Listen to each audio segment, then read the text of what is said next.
here.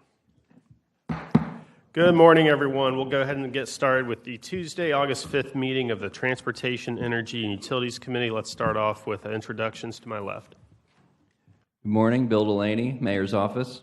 Nayeli Jimenez, Council Research. Shannon McGillis, Office of General Counsel. Edward Linsky, Council Auditor's Office. Kenna Morris, City Council District 1. Jacoby Pittman, District 10. Will Lane, District 3.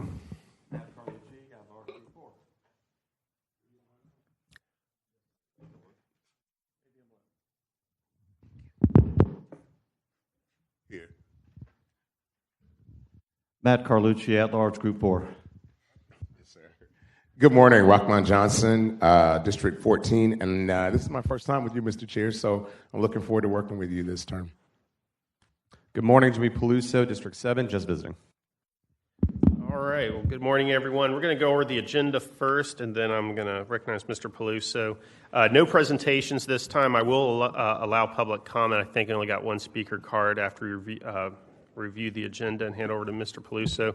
Item number 1 is move to withdraw. We'll take action on. Item 2, which is 2025-0425, is defer. Item 3, 2025-0448, we'll take action on. Item 4, 2025-0465, we'll amend and take action on. And then we have several items on second read, starting at item number 5, which is 2025-0522, 0523, 0524, 0525, 0526, 0527. Mr. Peluso, you are recognized. Thank you, Chair, and thank you to this committee. I'm here to sort of explain myself a little bit, but beyond that, I'm here to apologize to the Chair and to this committee. There's a lot of things that have been going on with this entire body, the City Council body, and with leadership, and none of that should fall upon this Chair and my friend Will Lannon.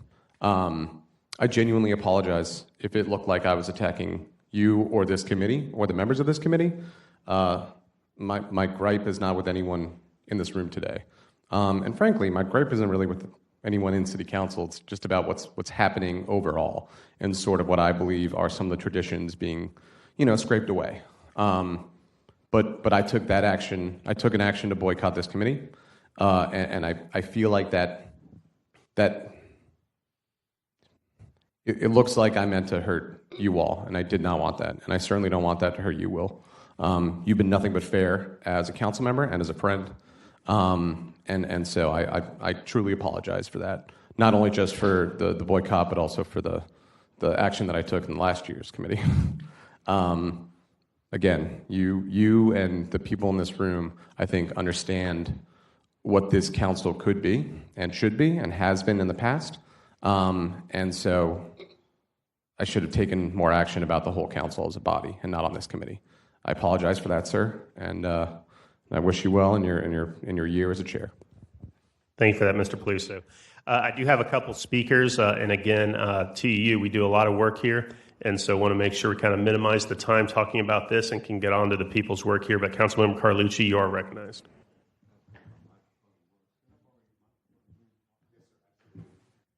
And it'll be Councilmember Johnson after that.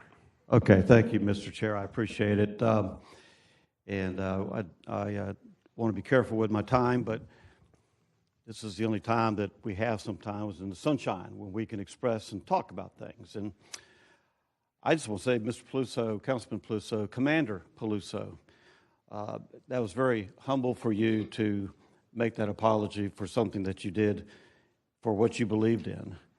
And I just want to say publicly that you are one of the finest council members that I know.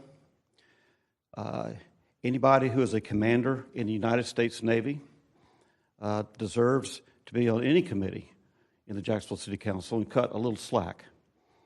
And I'm very disappointed as to what happened, but you certainly don't owe an apology to me, sir.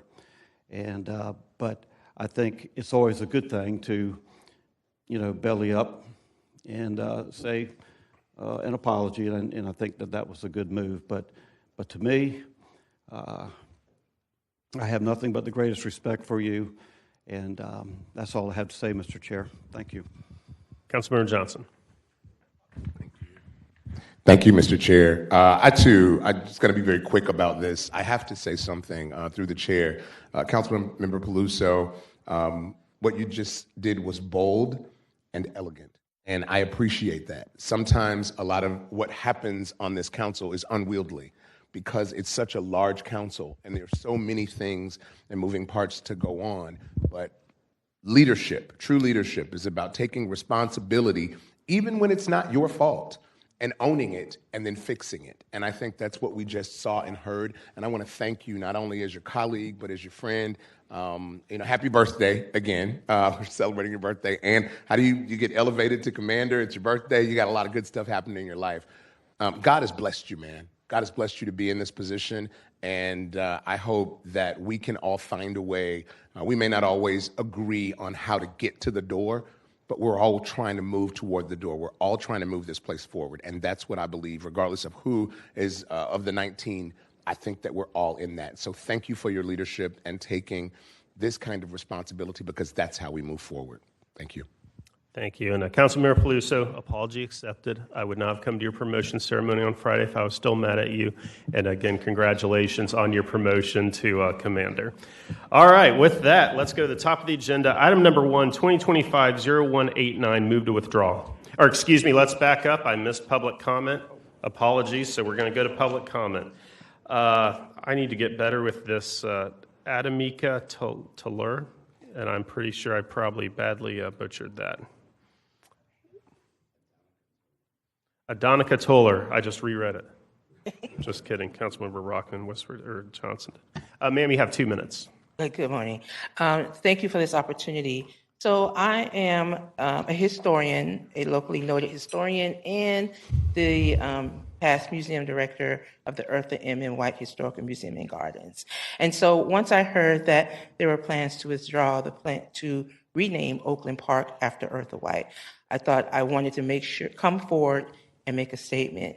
And I want to encourage that Councilman Peluso will actually have some community meetings, and I'll be happy to come and talk with the community.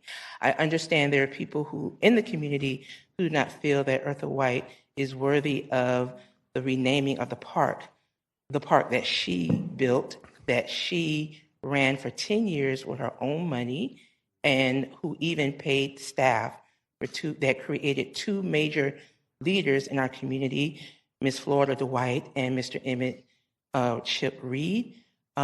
They were under her tutelage, and she maintained that park. That park was so important, there was no safe place for Black children to play in Jacksonville, and Eartha White built that park. And that park helped stabilize that community, along with over 15 institutions that Eartha White founded in that neighborhood. Every street out east, Eartha White had an institution that served the need of the community. And so I would encourage Councilman Peluso to set some community dates, community meetings. I'll be happy to come and meet with the community and hear their concerns, and to let them know being connected to Eartha White is going to help continue the growth and development of out east Jacksonville. Thank you. Thank you, ma'am. With that, we are on to item number 1, 2025-0189. Need a second? I have a motion and a second on the withdrawal. Councilmember Peluso, do you want to speak to this? And then I'll recognize Councilmember Johnson. Thank you, Chair. I do. So I am moving on this withdrawal, and it's because not wanting to have this discussion about changing the name of the park. I thought that it was going to be widely approved by the community, but it's almost every community meeting I have out east, somebody talks to me about why are we renaming the park. I think that there's more conversations to have, and I'm committed to doing that. And Adonica and I met about a couple things. We were in Bethel, but a lot of community members and a lot of seniors have been pretty upset about the idea of changing something that has the name Oakland on it. A lot of them are concerned that the out east, the east side community itself, is losing some semblance of the neighborhoods, right? The neighborhoods that made the out east. And so they're concerned by removing something that says Oakland, that might continue to kind of scrape away at what the Oakland neighborhood was about, and lose losing a big park like that in the name is a concern. And so, I think we've got a lot of years left on this council that we can work on this park. But given the CBA, given the actions that we're doing out east right now, I just don't want to add this more to my plate and add this more on the community that's feeling a whole lot of ways these days about the CBA and about what's going to be happening in the out east community. And this is just one more action that I think people are starting to get aggressive about that I didn't think people were going to get aggressive about. And so I think we do have more conversations. I think we talk to people. I think a plaque might be something that we also look at to show the history of the park. But right now, there's not a time that I'm on the Florida Avenue that somebody, especially a senior, is asking me, hey, why are we renaming that park? That's not right. And I think there's a lot of evidence why we should, but I also was elected to represent those constituents, and I want to make sure that I'm giving them the attention that they deserve, because a lot of people who look like me have gone into those neighborhoods and has changed things before, and I want to make sure that I am not viewed as somebody who wants to kick in the door in any neighborhood and make a bunch of wholesale changes because I want them. That's not the way to do things. It's not the way I want to do things. And so that's my rationale for the withdrawal. I hope that you support it, and I expect us to have some kind of bill in the future. Councilmember Johnson. Thank you, Mr. Chair. I do have a question, and then I have a comment. So through the chair, Councilman Peluso, why is it named Oakland? Through the chair to Councilmember Johnson, I don't know the full history of the neighborhood of Oakland. Thank you. Through the chair, Ms. Toller, do you know the answer to that? Is there a specific? If you could come to the stand. Please come to the podium, ma'am. Yeah. And ma'am, I neglected to ask you last time. Please state your name and address when before you start speaking. My name is Adonica Toller. I stay at 3607 Reebok Scenic Drive. Oakland, as a name, I think it was one of the it's like a what I'm trying to think. The boundary, the district. Thank you. Boundaries. Okay. Thank you. Boundaries, but not a specific individual person or event or anything like that. Gotcha. Thank you, Ms. Toller. Mr. Chair, let me tell you, as a researcher, I've done the research. And while I certainly appreciate Councilmember Peluso and the work that he's done, he says that he is trying to represent the people, but we must represent all people. Because, correct me if I'm wrong, but people are who brought this initial legislation to the council member to put in. There are some seniors who, even though they believe that this is not the right thing to do, there are those who believe that it is inherently the right thing to do. Now, the reason that it was called Oakland, from the research I've done, was because of the need or the abundance of oak trees in the area. It was simply about some trees. But today, we're using this as a platform or a pulpit to say that we don't want to name this thing simply because I want to remember the past. And I, for one, am not going to sit on this council and allow someone to be so entrenched in the past that we can't move the city forward as a whole. We're not just talking about a sign or a green space. What we're talking about today is legacy, a legacy that was born in Jacksonville. And as you can see, and I'm thankful for whomever provided this information here, but the legacy is named Eartha Mary Magdalene White. That's what this is about for me.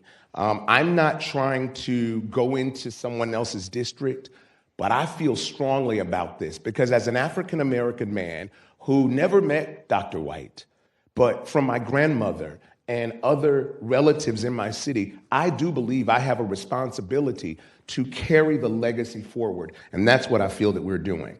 Here's this woman, our child of Jacksonville, who was called a great daughter of Florida from Florida governors. She was honored from presidents and revered across generations. She didn't just build things.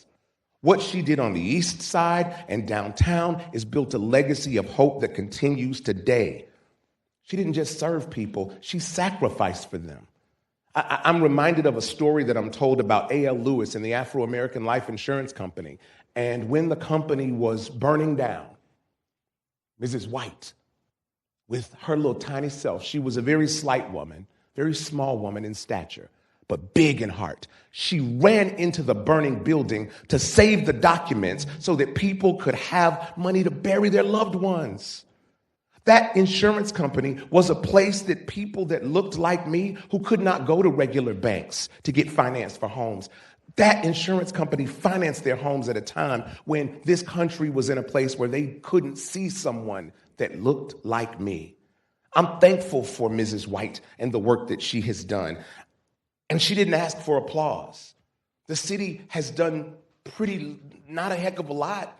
I talked to a group yesterday from the district council member. I'm going to talk to another group today. These are people who knew that I said, I am opposed to this withdrawal because it's not about procedural sidesteps, but it's about, as Ms. Toller said earlier, discussion and conversation. And if we take away the opportunity to honor Mrs. White, we take away the opportunity to push forward legacy.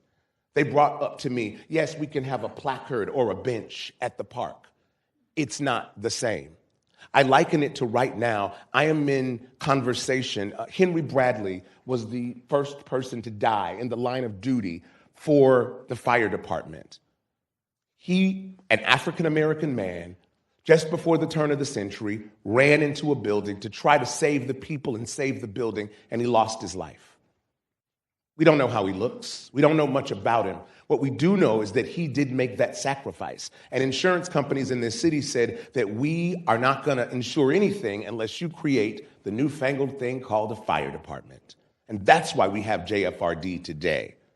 Now, the fire department did the right thing and put a monument for him in Old City Cemetery. But the descendants of the descendants of the descendants of those people who were there are now long dead. So I have moved to place his name on the Fire Museum so that forever when we think about history, we will remember that one man who made a sacrifice, not for black people, not for white people, not for any kind of people, but for people in Jacksonville. So that is why today, when we vote on this, I am voting no on this withdrawal. I'm certainly open to deferring it, but I cannot vote for removing the opportunity of discussing, including a woman who sacrificed so that I could be sitting on this council today. Thank you. Councilman Carlucci, and then Peluso, and then we'll vote. Thank you, Mr. Chair. The reason I'm supporting withdrawing it is not because I'm not for the name change or anything like that. It's simply because I think the district council person wants to continue having conversations with the neighborhood. If I could ask Councilman Peluso a question through the chair, is this an East Side Park? Through the chair, Councilman Carlucci, yes, it is. It's right across from Union Terminal. Okay. So over many years, when I've run for office at large, the first place I begin campaigning is the East Side. And I've always done that because it's actually the most historic part of Jacksonville. And so I know from my own experience that these kind of things can happen because folks are proud of a particular area of East Side named Oakland. And I think Reverend Daley has a church that's named Oakland Missionary Baptist, or it's a church. And okay, thank you. And by withdrawing it, it allows you to reintroduce it at some point within a month, 2 months, or whenever you can build a consensus. I'm just going to throw this out there, and I have done this before in the past. Y'all probably have already thought about it, discussed it, but just for what it's worth, there's a way to combine the names as well. And so I think by withdrawing it is not saying you don't want to do it, but it also kind of pulls the plug and gives you a fresh start. And I understand exactly where Councilman Rockman Johnson's going. I mean, we all know the legendary Eartha White and that family and the connection with our beautiful Jacoby Pittman, Councilmember Pittman. So I don't take it, if I thought it was doing something that would be negative towards that, I wouldn't want to, but I would like to see, I just know neighborhoods are tough. I was a district councilman for 4 years, and sometimes you wade into an issue to do something, and it can be uncharted waters. and it's best to calm the waters and maybe somehow start again. But I would like to see her name on the park. I would. But I also understand the connection of, the name Oakland. And people are proud in that east side. I tell you, the east side is a very proud district. I'm not telling you something you don't know, but it has great bones. It's got historic people that have come from that district, and they love that district. They love their area. I think you can bring a consensus in on this. If somebody votes against withdrawing, I understand and I respect that, but I'm just working off my experience, throwing it your way for whatever it's worth, and see if we can't make a combination of sorts. Thank you. Councilmember Paluso, and then Amara. Thank you, Chair. And thank you for those words, Councilmember Carlucci, and for your words as well, Councilmember Rockman. It's, to the point of what you said, yeah, this is something where I waded into waters that became pretty choppy, and I am trying to restart this, right, in a different way. History matters a great deal to me. I'm a huge lover of history, and I don't always think it's a great idea to change something if there's a lot of historical context. Lord knows we would never change, Wall Street in Manhattan or Madison Avenue or something like that. It's because of the context that those streets provide. And you look at Oakland Park, and I thought about merging the names, and I think that's a really good idea. And so that's something that I'm probably going to offer to the community as well. But again, right now, as we are in a very, it's a very interesting time for the Audis community, and there's a lot of feelings and emotions right now about proceeding forward on the CBA. And as I'm trying to make sure that I'm building consensus within a neighborhood that I don't know the history as well, and that's a fraction of all of District 7. But back in 1910, it probably would be one of the largest parts of my district. I'm trying to make sure that I'm representing all people in that neighborhood, and I don't want to do anything that's going to harm or hurt people who do have a lot of history with Oakland. And so we're just pulling the plug for right now while we kind of reset. And I will say this, right? I mean, today we look at downtown La Villa or Brooklyn, and it seems really close to the east side. But that's because we have cars now, and it's really easy to get from one part of town to the other. Back then, they were worlds away from each other. So to a few east siders, they look at, some of the things that, some people who we love and admire in the history of Jacksonville, like, okay, well, if they were in Durkeeville, or if they were in College Gardens, or if they were in Brooklyn or La Villa, that was worlds away, and they weren't an East Sider. And so so I think it's really easy for us to say, well, look, Claire White Mission's right down the road. But for a lot of people, that might as well have been in Palatka. And so, I'm trying to reconcile that and get a better appreciation for what my whole neighborhood wants to see from this park, and we're going to keep doing that. But that's why I requested that we withdraw this right now, so that we can kind of reset this table. Councilmember Marr, just confirming you did drop out. Okay, no other speakers in the queue. I'm going to support the desire of the district councilman on this one, with no one in the queue. Open the ballot and record your vote.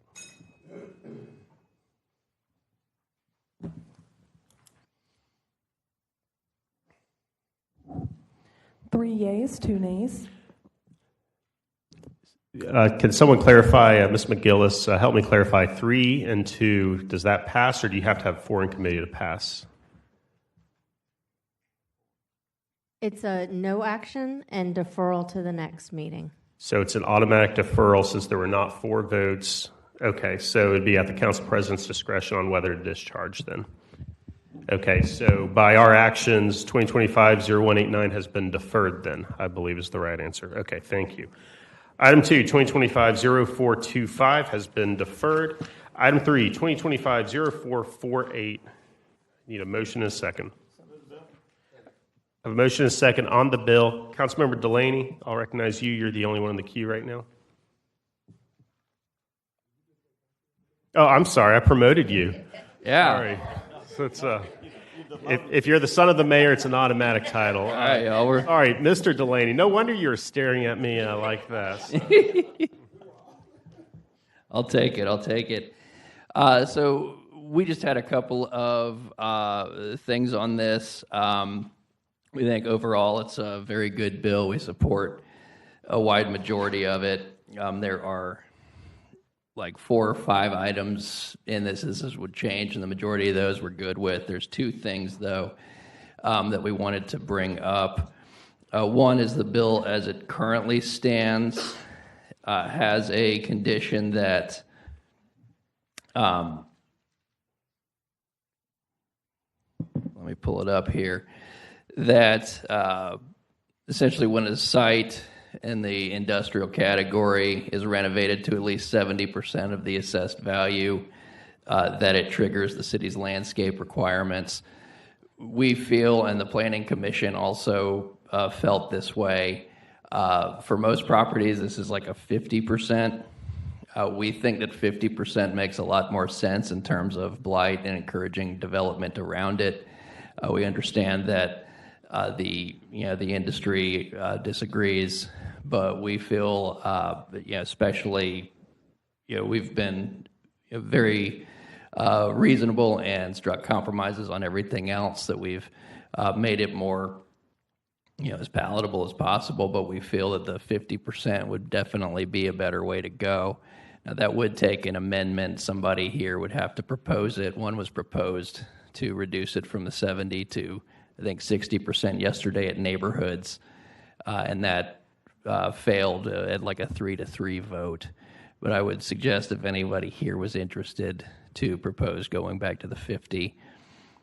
And then the other condition, there's another change that 2 years would be allowed for compliance instead of is it 1 year currently, or no? Okay. Anyway, that places a burden on the Public Works Department. We don't have a system that's currently set up to follow up years later. That would need staff to track, inspect, and review long after the permit had received final approval. So we would also ask that a member of the committee propose an amendment on that regard too. Thank you, Mr. Delaney. And just to confirm, the amendment that failed in neighborhoods was to lower it from 70 to 60, which would have been between the 70 and 50. And Councilmember Amaro, you're on neighborhoods, I believe, correct? Okay, thank you. I only have one speaker in the queue right now, Councilmember Carlucci. Thank you, Mr. Chair. I'm going to vote no on this now just because I'm not quite there, and I would like to speak with Mr. Delaney. I've done a little bit of research on this because I had some initial concerns, but I think it's relegated to an industrial area. Is that correct? So that made me feel better, and I think I understand the reason that Councilman White has introduced it. So my no vote is not going to be because I am adamantly against it. It's just kind of a yellow light, and I want to get a little more information on it before I make my final decision, and may bring an amendment if I feel necessary on the floor of the council. And if you and I can get together on that bill, that would be great. Thank you, sir. Councilmember Johnson. Thank you, Mr. Chair. Just had a question through the chair. Actually, let me, maybe to Ms. McGillis, where we are right now, that we're at I know Mr. Delaney offered the 50. We would need an amendment to amend where we are currently to get to the 50, because right now, because I think in the committee on yesterday, if I'm not mistaken, in neighborhoods, it was up to 60. Correct me if 75, 70? Is that the note? Can you tell me where we are? I'm a little confused because of yesterday. Mr. Linsky, maybe you can give me some details. Through the chair to Councilmember Johnson, the bill was introduced at 70%. The Planning Commission and the department have proposed 50%, which is the current code language. Yesterday at neighborhoods, 60% was proposed as an amendment and was denied. Thank you. Just wanted some clarification. Thank you, Mr. Chair. Councilmember Morrow. Thank you, Mr. Chair. Just very quickly, one of the concerns in neighborhoods yesterday was the impact that industry was concerned about. And so the amendment was offered to find that middle spot for a landing, if you will, the 60%. The code wants to remain at 50. The industry would like 70. And so 60 was offered up, and then it was rejected. So the committee moved full steam ahead with the language in the bill to promote it to 70%. The industry was concerned about the current code and the impact it has in stimulating industry in doing work. It's all pertaining to industrial locations, as pointed out by Councilmember Carlucci. Mr. Hagan is in the audience if we needed more clarity as to industry's concern as to why it was introduced as it is. But I just wanted to give a brief explanation as to why neighborhoods did what neighborhoods did. Thank you for that, Councilmember Martin. I also want to point out that both you and Councilmember Johnson will be taking this up in LUZ tonight as well after this committee. Councilwoman Pittman, you're recognized. Really like to hear from the staff, if you don't mind. I wasn't at neighborhoods yesterday, so I'd like a little bit more clarification from why it's important to be at 50. Thank you. Ms. Sickler, you are recognized. Good morning. Nina Sickler, Public Works. So the industry had requested 5 changes, and as Mr. Delaney mentioned, we agree with 3 of them. So the 70% of appraised value is what they're proposing to trigger the need to make landscape improvements on their properties. We have agreed to make it that percentage not on the appraised value 3 years ago, but for current value. So that reduces or that increases the number that would trigger the need for landscape improvements by using current value, not the value 3 years ago. The burden of the 2 years, as Mr. Delaney discussed, was that we don't have a system after a permit has been approved and the property has been given final approval to track and go back 2 years later to make sure that those improvements have the proper value, that they've been put in place. And so that's a process that is not made available to us right now in our current structure. So that's the reason that we would request that be reconsidered. And then as far as the percentage of the improvements, the purpose of 656.1209 was to reduce blight, to increase overall economic development by providing these places a landscape buffer and ways to improve the neighborhood. So lowering these standards could be seen as taking a step backwards towards that objective. Thank you, Ms. Sickler. Ms. Pittman. So the way this legislation is being proposed, I know there was discussion yesterday. Do you propose and support this legislation in its current form? Overall, we agree with the objectives. The 2 items that we request consideration of is reducing that 70% threshold to either 50 or 60% and removing the 2-year compliance timeframe. Okay, so I'm hearing 2 different things. So are you supporting the amendment from yesterday or not? We would request a different amendment than what was proposed yesterday. Okay, thank you. Councilmember Johnson, you're recognized. Ms. Sickler, still want you. So what I just heard is that you're okay with 60%. Through the chair, sorry. We believe 60% would have that right balance between impact to staff versus impact to industry. And Mr. Hagan, are you and your team, through the chair, okay with the 60% number? Yes, we think that's a fair compromise. And there's one other thing that I wanted to bring up that Planning Commission did recommend that was not mentioned, but at a different time. But yes, we are okay with 60%. Okay, thank you. So that's one win. Ms. Sickler, second question is, you said that the 2-year provision was not the provision that we should be, what should it be? Currently, those landscape improvements that are required must be put in place by the time of final inspection and approval of the permit. So immediately, pretty Immediately much. upon completion of the project.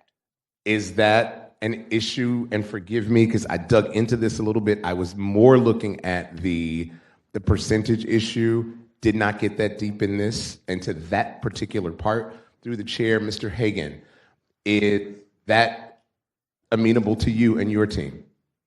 For the landscaping, doesn't seem like it would be too much, especially since that is a compromise that was made. Would you be okay with that? With the we proposed a 2-year to build it out, because a lot of times it's a lot of burden right out of the gate. But if we understand that it's hard to manage, and because you may, through the chair, you may say 2 years. We can't go back. We already know that we're strapped for cash. We know that time is coming. We don't have the FTEs for it to go investigate. And all we ask, to me, is if your team, if you could talk to your group that you're working with to see if they could meet us halfway by saying, we will make sure that keeps blight down by protecting the environment in that way. Would you agree to that? Yes, sir. And we just threw out ideas. We don't fully understand how the department is run. We're not really inside of that. So one of the things that was a burden to the industry was having to do it right away. And so we threw out an idea of having a 2-year process to get it done. So we fully understand that it is a burden on the department. And if there's something that they can't manage, then we understand that as well. So you're okay with it? Yes, sir. Would a compromise be, while you're there, through the chair, Ms. Sickler, within 90 days of the opening of the facility? Is that still too nebulous? It would still require us to approve that property Prior and then to, have to come back. So if we could do it at final, that would be easier to work within our system. Keeping in mind that we've reduced the percentage of dollars that have to go to landscape from a 20% of the total cost of the project down to 5%. So the burden in terms of how much dollar investment that the developer has to put into landscape is significantly lower. All right. It seems that they're agreeable. Mr. Chair, I'd like to move that we amend this legislation to, and I want to make sure, Ed or Shannon, whomever, that we amend the legislation to reflect what we just discussed, that it would be a 60% threshold, and that it would be at the time of completion that this would be done. So I have a motion and a second on that amendment.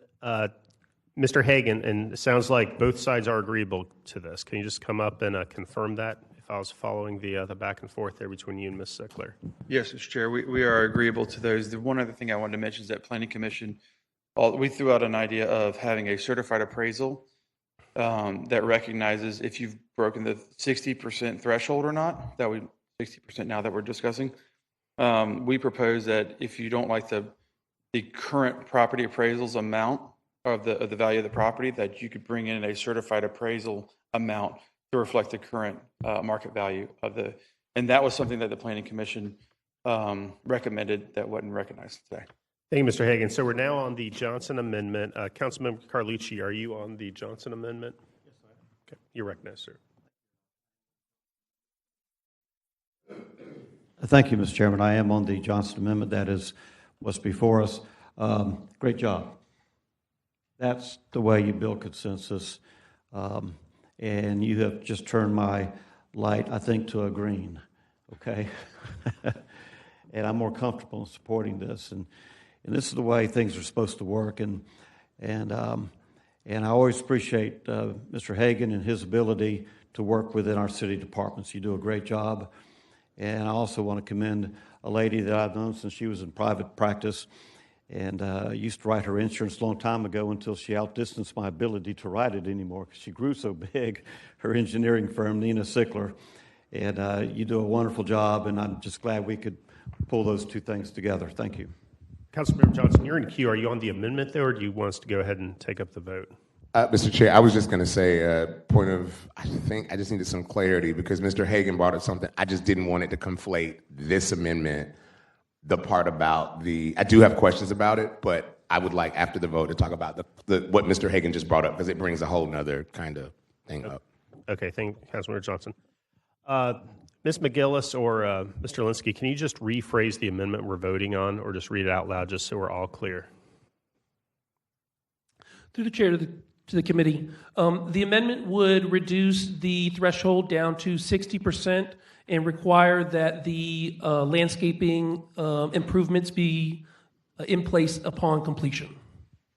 Okay, thank you. I did not watch Neighborhoods yesterday. It sounds like this is very similar to what they voted on. I mean, hearing what I've heard today, we have both parties that are agreeable with this amendment, so I'll support the Johnson amendment. Let's do a hand vote on this. All those in favor of the Johnson amendment, raise your hand. Any opposed? The amendment passes 5-0. So now I need a motion on the bill as amended. Got a motion, second on the bill as amended. I'm expecting to see Councilmember Johnson's name. There he is. You're recognized. Let's go to I guess it needs to be an amendment, another amendment, or what have you. Can you, Chris, or Mr. Hagan through the chair, is that something that, and Ms. Sickler, we're probably going to need you as well. So how is it determined now? Is it the planning department or the property appraiser's office, or who makes the determination of the appraisal right now? So actually it's the property appraiser does a 3-year, it looks back 3 years from the current day, right? So that really didn't make a whole lot of sense to us why we would go back 3 years. And so we proposed the current market value. And a lot of times, you come into a disagreement with the property appraiser on the value of the property. And so we were thinking that it'd be, if a true current market value, an option could be to get a certified appraisal, have the developer or the whoever owns the property spend their money, get a certified appraisal, and bring that in to recognize the current market value. And you're willing, hold on, he just said on the record, Mr. Chair, you're willing to pay for that? The owner of the property that's going in and wants a different current market value would then spend your money. Spend their own money to get a certified appraisal. I notice you keep avoiding the you part. Spend our own money to get a certified. I'm just messing with you. Mr. Chair, through the chair to Ms. Sickler, are you okay with adding that in? So I understand the objective the challenge is when that certified appraisal comes in, somebody has to evaluate it and determine that it's, that it truly is adequate, and then the process of recording that information along with the more permit. So cumbersome. It is another step. We understand that the industry is willing to pay for it. I think it would be additional burden on staff. Is that your team, or is that property appraiser's team that does the extra steps? Just curious. While that recommendation was there was no discussion about who would be responsible for evaluating and determining that those are fair. There's also there had been discussion about, well, if the property owner brings in this certified appraisal, then do we require that appraisal then become the current appraised value of the property, which then again, the developer would be paying taxes on a higher value. So is that truly beneficial to industry? So those ideas have not been worked out yet, and so I don't know that it's ready for determining who's responsible for what. Thank you. Mr. Chair, it just seems like there are too many questions to even create an amendment for this. And while I do appreciate you bringing this up, Mr. Hagan, I think we've got some work to do before we get to a space where we can put that into legislation. Thank you. Hey, Councilmember Johnson, again, I think y'all are going to probably talk about this even more than what we are here tonight at LUZ. So it's a good warm-up for you and Councilmember Morrow. Okay, I have no other speakers in the queue. I'll support this, but again, I think that LUZ will probably take our amendment and polish it up a little, have further discussion tonight, and we'll see what the final product ultimately looks like. No one in the queue, open the ballot, record your vote.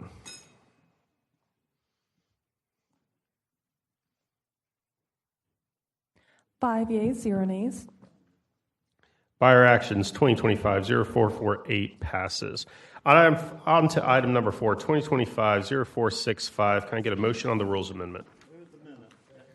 Got a motion second. Mr. Linsky, please explain the rules amendment. Yes, sir. Through the chair of the committee, the amendment removes the requirement that the applicant pay prior to the mailers going out. There was a small fee associated with the mailers. They're going to be required to make a single payment for 50% of the cost. That payment will be due after the 75% approval requirement has been met. And then there's also a Scrivener's item in the title for Section 2.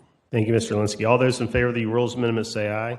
Aye. Any opposed say nay. The amendment passes.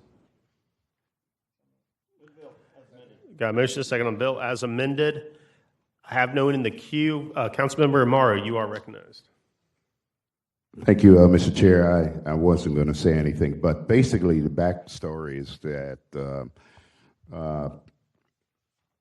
the traffic engineering folks wanted some cleanup in the legislation, the current code, and so they approached us about making this adjustment. We think it's the right move. Ms. LaPera worked on the proposed legislation, so I will ask your support for the legislation as it is. And Councilmember Amaro, we have no one else in the queue. You may have noticed I am your only co-sponsor as of right now because I just went through a real-life example of this where I was surprised that this neighborhood had to submit all the money up front before we would even mail out the notices to know if they had 75% support. Right. It was very burdensome on the neighborhood. And in fact, it delayed the whole project a couple weeks for them getting the money, collecting it from the neighbors through the HO and everything until the notices got sent out. So now the notices can get sent out earlier to determine whether you even have the support. So I think this is a great improvement. Go ahead, open the ballot and record your vote.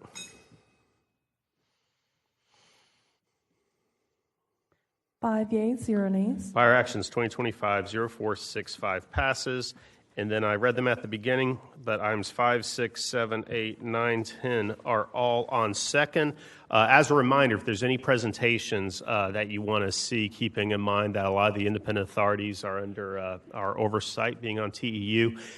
Did talk to JTA. There's probably going to be an Emerald Trail update coming to TEU at some point in October. But if you have any other ideas, please work through Jamie, my ECA, and we can see if we can get something scheduled because this is not the normal length of a TEU meeting. A lot of times it's a lot shorter than this. So if we can fill it with presentations, it's a better use of everyone's time.